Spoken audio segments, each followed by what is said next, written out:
Najoro tamin'ny fomba ofisialy ny Zomaraky amin'ny 20 Aogositra 2024 dia tsy amin'ny lapan'ny tanàna Analakely ny rafitra ifotony fikonan-doha na structure locale de concertation eto amin'ny commune Antananarivo renivohitra. Rafitra fa tsy atoko politika, natao ifampiresahana sy fakakevitra ary fikonan-doha ahafahana mampandray anjara ireo mpisehatra eo amin'ny fampandrosoana miankina na tsy miankina amin'ny fanjakana, hoy ny prefet eto Antananarivo Vonjimamy-Janahary Andriasy. Raha ferina tsotsotra ny rafitra ifotony fikonan-doha dia sehatra ifampiresahana sy fakakevitra ary fikonan-doha ahafahana mampandray anjara feno ireo mpisehatra eo amin'ny fampandrosoana na miankina amin'ny fanjakana zany na ny sehatra tsy miankina.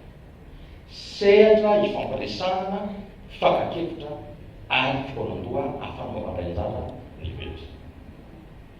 Io rafitra ifotony fikonan-doha io dia fitaovana manampy amin'ny famaritana ny fitarian-dalana amin'ny fombafomba fanatanterahana sy fanarahamaso ary fanombanana ny politika ny vondrom-bahoaka.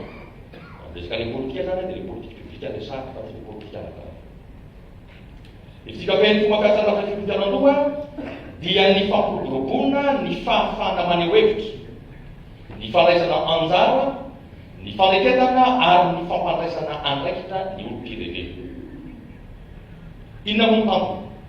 Ny tanjona amin'ny fametrahana ny rafitra ifotony fikonan-doha dia anorina fifandraisana eo amin'ny mpisehatra rehetra mba ho fampiroboroboana sy ny fanatanterahana ny fitsinjaram-pahefana tena izy, ny fampandrosoana ifotony ary ny fandraisana anjara ny dahobe.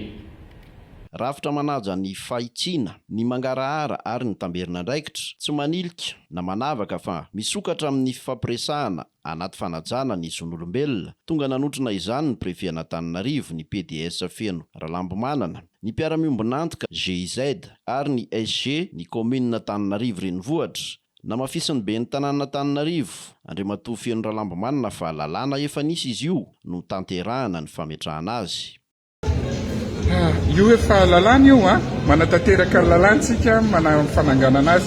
Tsisy zay foana tokony atao hoe rehefa misy rafitra napetraka ny fanjakana tokony hitsangana dia tsy nisalasala ny tena hoe tokony atao ty dia norersona satria efa voasoratra hoe tsy fetako zay tao arinako tao tsy fantako fa tonga eto amiko izy dia aditiko manangana azy satria zay mivofetra ny lalàna.